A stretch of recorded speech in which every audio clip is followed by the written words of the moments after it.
អ្នកគ្រប់គ្រងឬក៏យើងជាអ្នកគ្រប់គ្រងទៅតម្រូវឲ្យបុគ្គលិកធ្វើបែបហ្នឹងនេះគេហៅថា information system market information system អញ្ចឹងខ្ញុំចង់រកឈ្មោះថាឈ្មោះបុរាណខ្ញុំមើលតែបុរាណមួយទេបុរាណហ្នឹងលក់បានប្រហែលអញ្ចឹងនៅក្នុងនេះខ្ញុំ select ខ្ញុំយក filter ឈ្មោះថា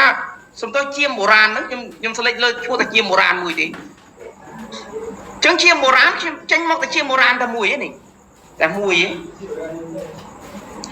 តែពេលដែលខ្ញុំ select បែបនេះទៅហើយជ្រើសរើសយកមកចុច tick ទាំងអស់មកអូខេហើយអានេះយើងយកពាក្យដាក់ថា report connection ដែរមកអញ្ចឹងគូ tick ទាំងអស់មកអូខេហើយអានេះយក report connection ដែរមកគូ tick វាទាំងអស់ហើយអូខេអញ្ចឹងពេលដែលខ្ញុំប្រើបែបនេះនេះអានេះ presentation របស់ខ្ញុំតែម្ដងអានេះជាដាច់ច្បត់មួយខ្ញុំចាក់ color អានេះឲ្យសមកអូខេនេះគឺជា market information system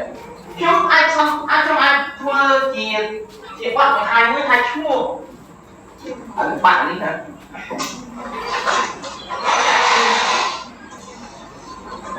ា